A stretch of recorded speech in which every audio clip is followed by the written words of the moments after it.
My channel wisdom academy. I am Komal Dikshit and I hope आप सब लोग बहुत अच्छे होंगे। आज इस वीडियो में आपके साथ डिस्कस करने वाली हूँ जो चंडीगढ़ का एग्जाम है, चंडीगढ़ जेबीटी का एग्जाम होने वाला है, उसका एग्जाम पैटर्न और क्वालिफिकेशन कि उस एग्जाम में कौन कौन से बच्चे अपीयर हो सकते हैं, उसके लिए क्या क्वालिफिकेशन चाहिए।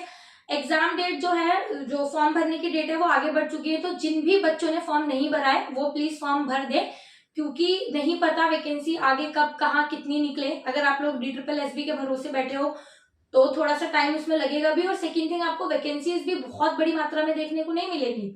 उसमें ये बता रहे हैं कि PRT में 12,000 13,000 वैकेंसीज फ्री हैं, बट नहीं, जब आपकी वैकेंसीज आउट होंगी भी तो 700 800 या ज्यादा से ज्यादा 1200 वैकेंसी निकलेंगी। वो भी डिवाइड हो जाएंगे DOE में, MCD में, NDMC में, वो देखते हैं क्या करती है गवर्नमेंट उसके ऊपर। तो अगर आपको एक चांस मिल रहा है एग्जाम भरने का तो प्लीज एग्जाम दीजिए, तैयारी कीजिए अच्छे से। इसकी क्वालिफिकेशन आपको क्या चाहिए, ग्रेजुएशन प्लस DLED, ठीक है। ग्रेजुएशन की डिग्री होनी चाहिए, 3 साल मिनिमम है, ज्यादा जितनी भी हो चलेगा, मिनिमम 3 साल आपको चाहिए। DLED में सेम 2 साल का DLED हो, ज्यादा भी हो चलेगा, बट मिनिमम 2 साल का चाहिए। ग्रेजुएशन प्लस DLED चाहिए, ग्रेजुएशन पहले की हो DLED बाद में वो भी चलेगा, 12th के बाद DLED करिए फिर ग्रेजुएशन बाद में वो भी चलेगा, ठीक है। तो दोनों ही वाले बच्चे इस फॉर्म को भर सकते हैं, प्लस जिनके पास CTET है, ठीक है। CTET होना मस्ट है, आपको पता है, सेंट्रल टीचर एलिजिबिलिटी टेस्ट है, तो किसी भी टीचिंग एग्जाम में अगर आप लोग अपीयर होने जा रहे हो तो ये टेट तो आपको चाहिए ही। तो ये आपके साथ मिनिमम क्वालिफिकेशन है जो आपको चाहिए, ठीक है।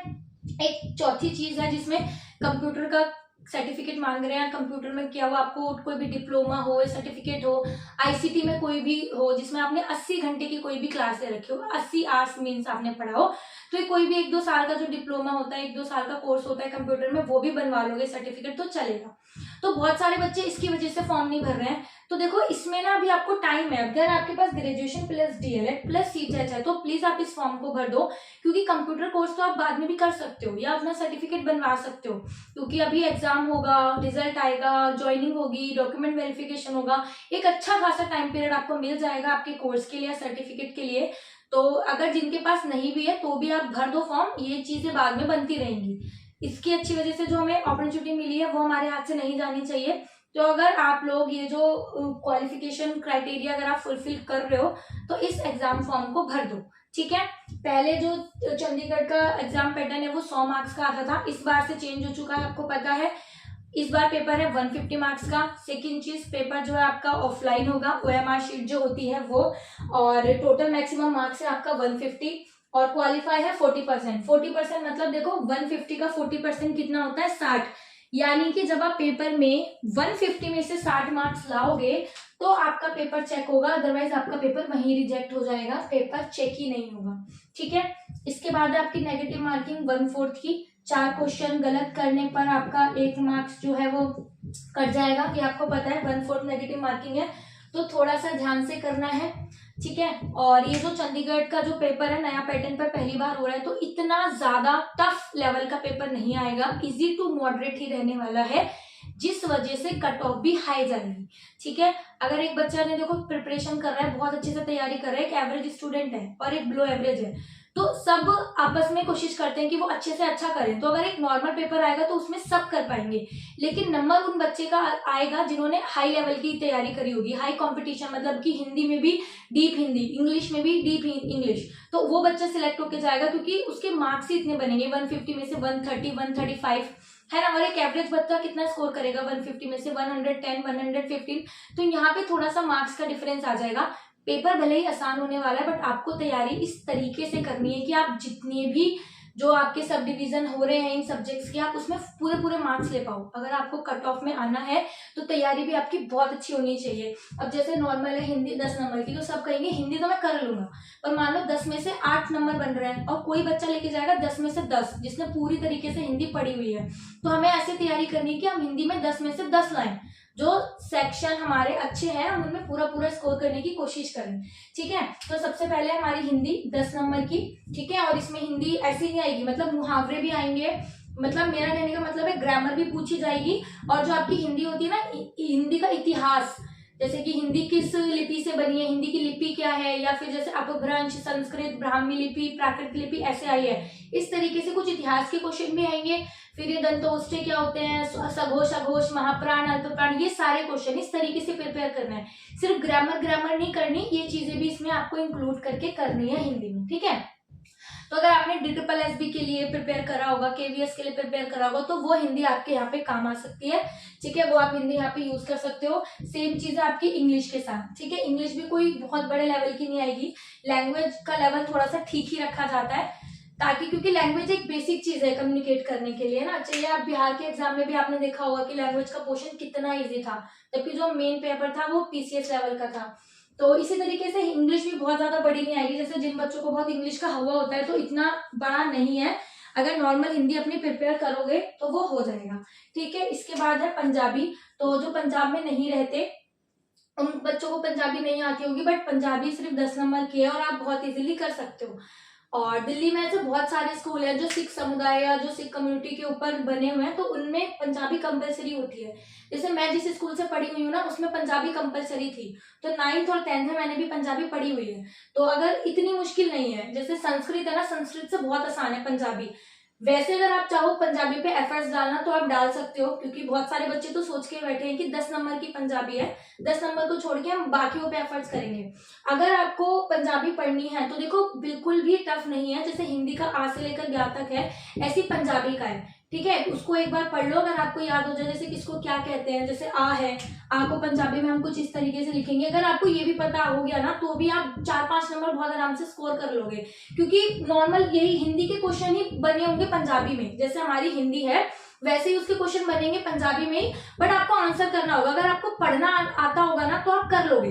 कुछ ऐसा अलग से नहीं पंजाबी का पूरा पढ़ना पड़ेगा, अलग से पूरा इतिहास लेक्चर वगैरह नहीं। जैसे हिंदी का क्वेश्चन होगा वैसे ही पंजाबी का, बट द डिफरेंस इज कि वो पंजाबी में लिखा होगा, तो आपको पंजाबी में पढ़ के करना होगा। अगर आप दो ना तो 10 से 15 दिन में अच्छी खासी थोड़ी बहुत तो कमांड हो जाएगी पंजाबी पे आराम से। तो अगर आप देना चाहते हो पढ़ सकते हो, ठीक है। सब कुछ ऑनलाइन अवेलेबल है तो देख सकते हो। अगर छोड़ के ना जाना चाहो पंजाबी, तो अगर आपने मन बना लिया पंजाबी छोड़नी है तो फिर औरों पे आपको ऑब्वियसली मेहनत करनी पड़ेगी, ठीक है। इसके बाद जीके हमारी 15 मार्क्स की, तो 15 मार्क्स में आपका हिस्ट्री भी आएगा, पॉलिटी भी आएगा, ठीक है, ज्योग्राफी भी आएगा, इकोनॉमिक्स भी आएगा। और कल ही जब मैं आपको बता रही थी DSSB के लिए, तो मैंने बोला एक बार ये एग्जाम के लिए जीके प्रिपेयर कर लो, 6 महीने, 8 महीने, 10 महीने, जितना भी लगेगा एक बार दे दो, बट फिर वो आपको जिंदगी भर काम आने वाला है, ठीक है। सबसे अच्छी बात ये कि यहाँ पे करंट अफेयर्स का कुछ भी नहीं है, तो बट जीके तो आपको प्रिपेयर करनी पड़ेगी, जिसमें हिस्ट्री, पॉलिटी, ज्योग्राफी, इकोनॉमिक्स आपको होनी चाहिए। और इसके साथ ही ना ये आपको NCERT पर कमांड होनी चाहिए, ठीक है। NCERT की बुकों से आप ध्यान रखना कि ये ज्यादा चीजें कवर करो।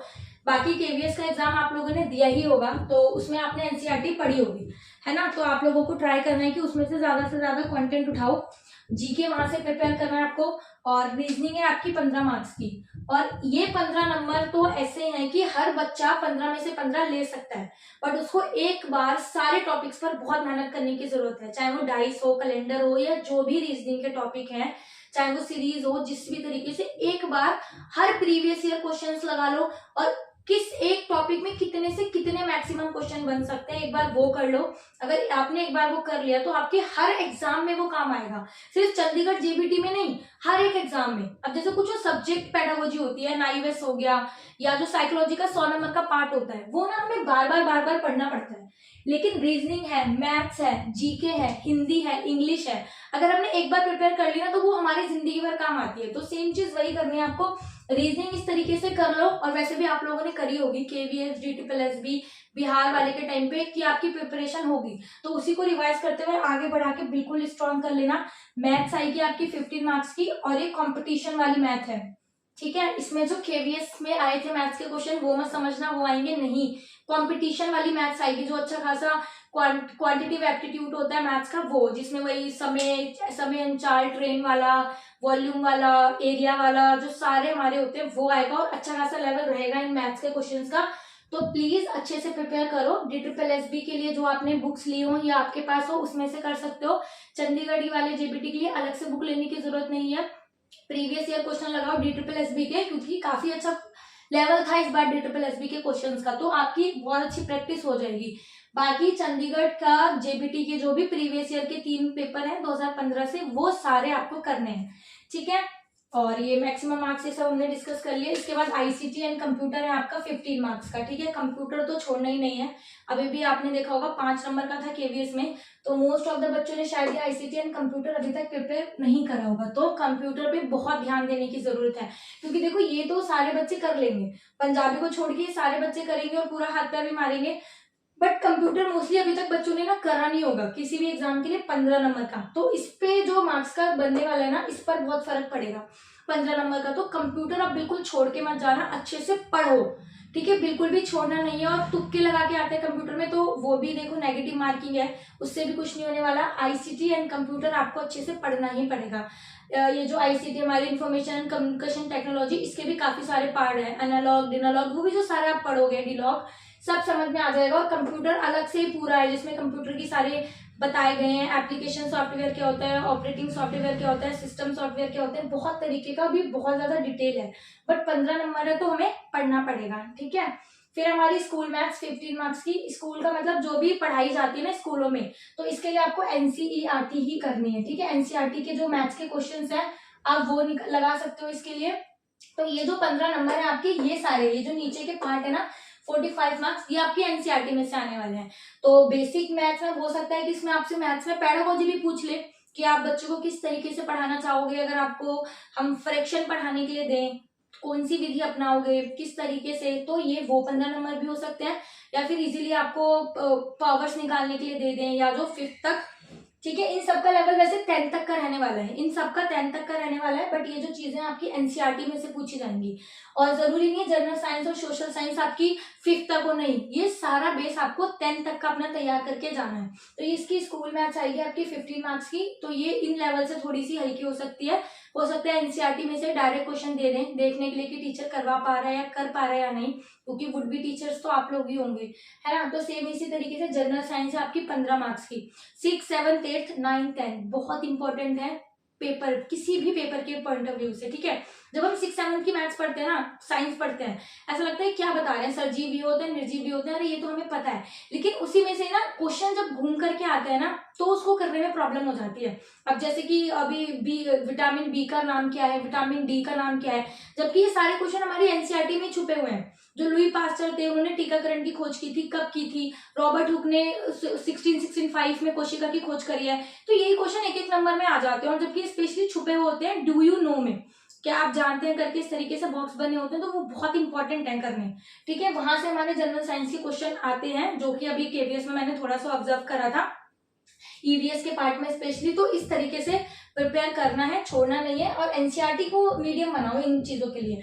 अब जैसे सोशल साइंस है 15 मार्क्स की, जब जीके में देखो ये हिस्ट्री पॉलिटी ज्योग्राफी पूछ रहे हैं, तो सोशल साइंस में फिर ये क्या पूछ सकते हैं 15 नंबर का अलग से, क्योंकि कहीं ना कहीं ये जो पार्ट है वो सारे सोशल साइंस के ही तो है। तो इसके लिए भी ना आपका एनसीईआरटी ही है, ठीक है। एनसीईआरटी से आपसे general science, general social science पूछा जाएगा, नहीं तो घुमा फिरा के क्वेश्चन आपके उसके में से ही बनेंगे। तो इसके लिए आपको एनसीईआरटी पढ़नी है। फायदा ये रहेगा कि जिन भी बच्चों ने केवीएस के टाइम पे पढ़ा होगा उनको बहुत फायदा मिलने वाला है। तो इसके लिए आपको एनसीईआरटी पढ़नी है।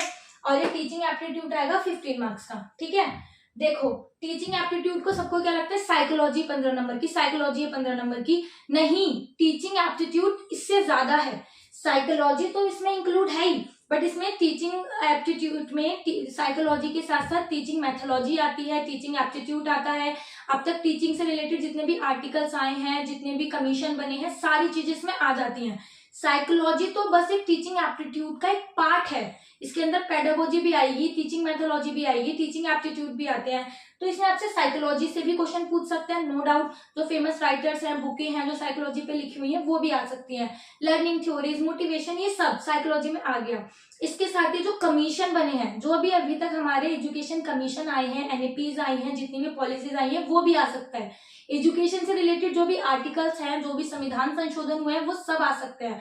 और जो आपके टीचिंग मेथड होती है, जैसे ज्ञात से अज्ञात की ओर, सरल से कठिन की ओर, जो सारे सूत्र होते हैं, जो टीचिंग मैक्सिमास होते हैं, वो भी इसके अंदर आते हैं, ठीक है। इसके बाद जो हमारी अप्रोचेज होती हैं, जो हमारे मेथड्स होते हैं, वो सब भी आता है इसमें, ठीक है। तो टीचिंग एप्टीट्यूड थोड़ा सा ब्रॉड है।